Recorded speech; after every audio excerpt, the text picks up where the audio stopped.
Shalom and blessings, warriors of Yahuah and the truth. We are on I am Yahuah, that is my name. The next video, we are starting with an interesting topic. It is our continual opponent, the dragon. Learn what the early, circus fathers said about the original followers of Yahushua. The dragon's religious architecture of rebellion became an institution of deceit. The Catechetical School of Alexandria, Egypt and the circus fathers there developed what ultimately became Christianity and later Roman Universalism. Catholicism is what that is. These early circus fathers of Alexandria wrote about a certain sect, the Nazarene. Many of these early Christians were former sun worshippers that adopted a belief in the Messiah of Yasharal, Yahusha. They worked predominantly with Greek texts, yet from reading their Greek letters, we quickly discern that they despised the Nazarene, whose existence seemed to threaten their teachings. One of these circus fathers indicated that these Nazarene possessed the writings of Matthew, and stated that they were in Hebrew letters as they had been originally written. These facts and more to follow clearly contradict what many people today have been led to believe about the original followers of Yahushua. Due to the circus fathers, the Hebrew roots of the faith were suppressed, and only Greek roots developed. The two most uniform traits among all the circus fathers was their condemnation of the Nazarene and their rabid anti-Semitism.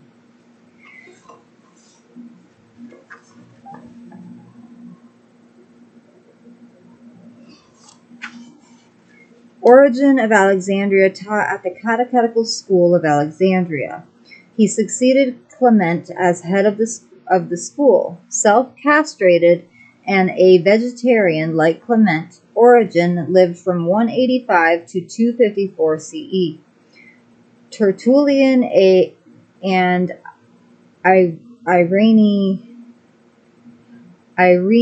Irenaeus were contemporaries of Origen, classically educated in paganism.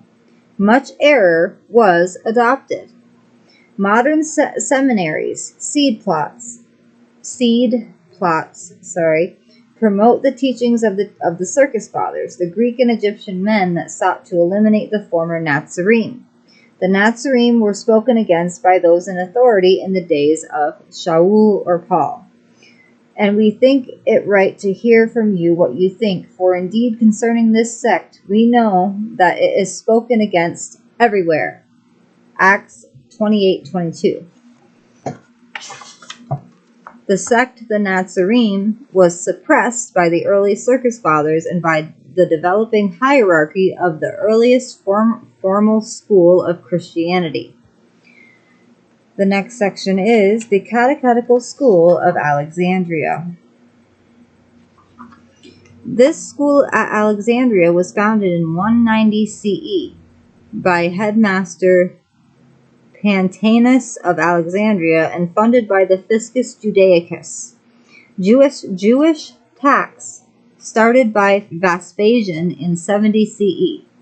The term by which the early followers of Yahushua of Nazareth were called is found at Acts 24:5, misspelled Nazarenes. The reason they were so despised by everyone is simple to understand.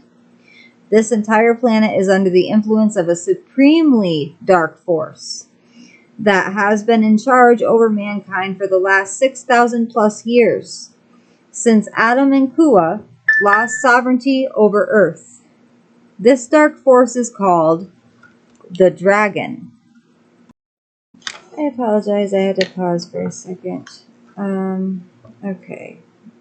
So the dark force is called the dragon. And we see the following verse, 2 reasons for the dragon's hatred of the Nazarene. And the dragon was enraged with the woman, and he went to fight the remnant of her seed, those guarding the commandments of Yahuah and possessing the witness of Yahushua Mashiach. Revelation 12:17.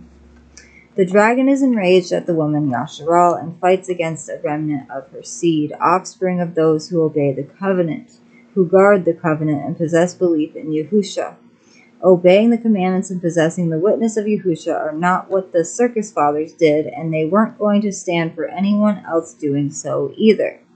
The 4th century circus fathers, known as Jerome, described the Nazarene as those who accept Messiah in such a way that they do not cease to observe the old law. This was in stark contrast with them. They followed Constantine's order to have nothing in common with a hostile rabble of the Yahudim. Rather than live by every word that proceeds from the mouth of Yahuah, they lived by every word that proceeds from the mouth of Constantine. They want nothing to do with the old paths. Yirmiyahu 6:16. What they call the old law is the Torah, the 10 Commandments, guarded by the Nazarene. The dragon, Revelation 12, pursues the offspring, Nazarene of the woman, Yasharal, through systematic persecutions because of doctrinal competition and control. The Hebrew roots of the fig tree, Yasharal, remain a threat to this dragon's bad tree. But Yahushua has given his Nazarene his Torah, and this is the axe, sword, his word, that will become the downfall of the false system, the Roman beast, ridden by the great prostitute, which has made the nations drunk from the golden cup of abominations like sacraments.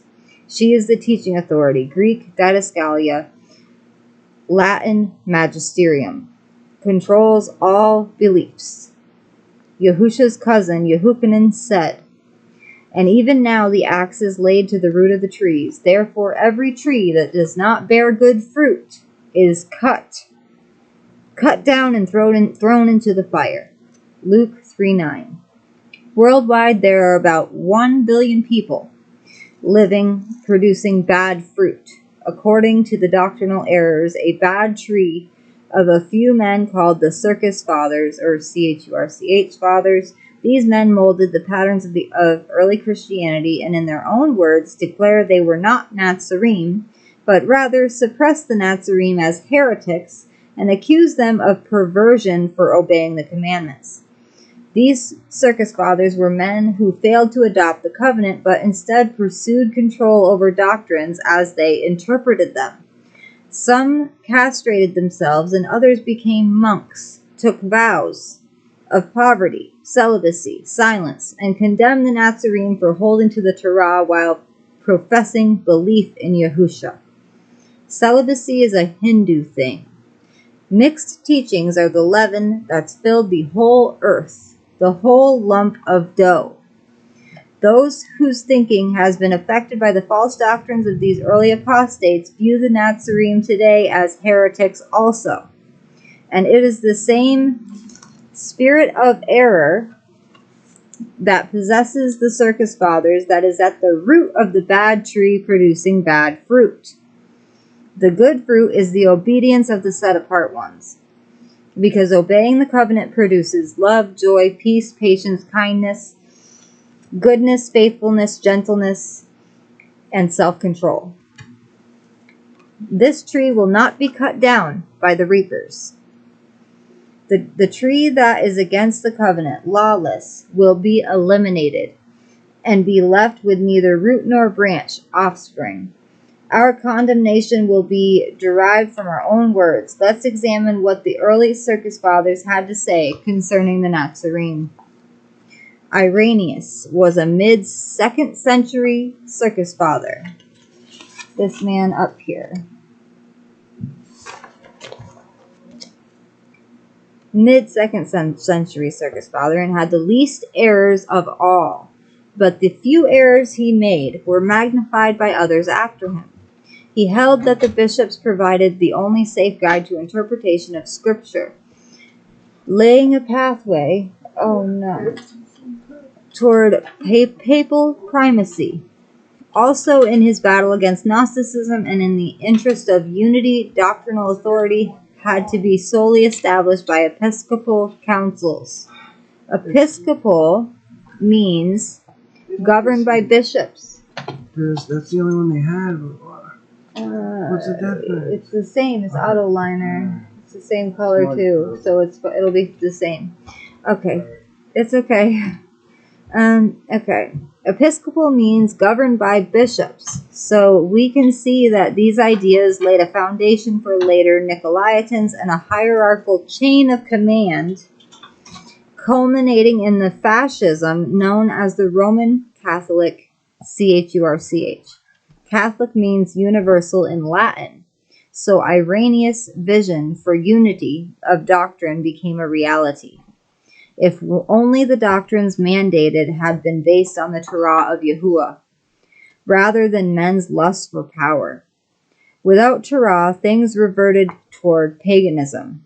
Monks, nuns, popes, sacraments, holy water, halos, bells, steeples, catechisms, altars, spires, pulpits, cathedrals, statues, Sunday, or sun worship, Easter, Christmas, canonizing saints, indulgences, scapulars, masses, and no one noticed these being added to Scripture, or their true origin, which was Hinduism?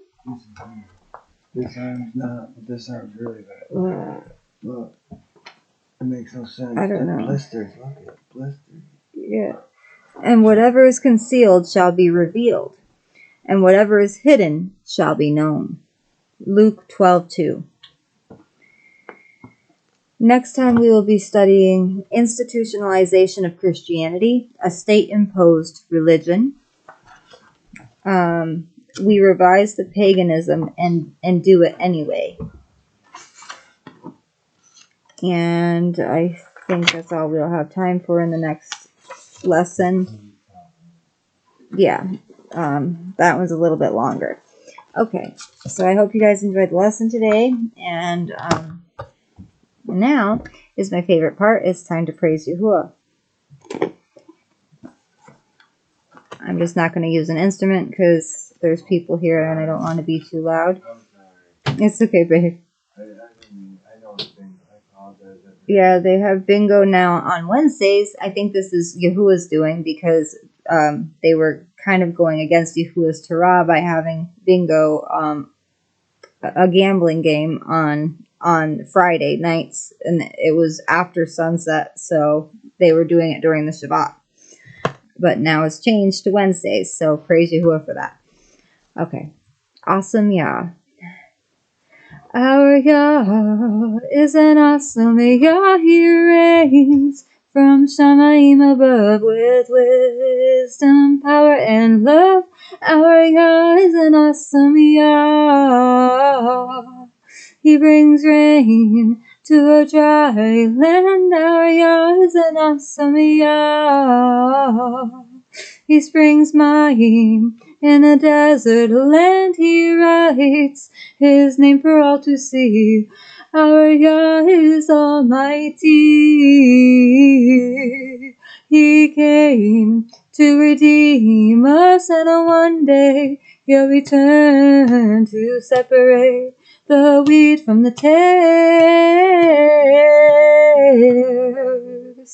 Our Yah is an awesome Yah. He reigns from Shamayim above with wisdom, power, and love. Our Yah is an awesome Yah.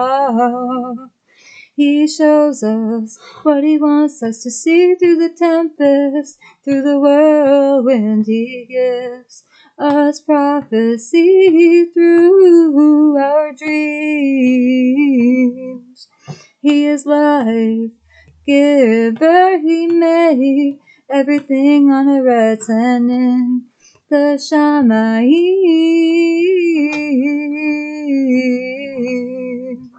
Our Yah is an awesome Yah. He reigns from Shamayim above with wisdom, power, and love. Our Yah is an awesome Yah.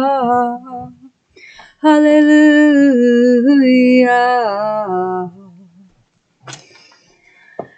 I hope you guys enjoyed the lesson today. Shalom and blessings, warriors of Yahuah and the truth. I love you with an everlasting love, as our Abba Yahuah and the Shamayim loves each and every one of us. Shalom. Toda Rabbah for joining.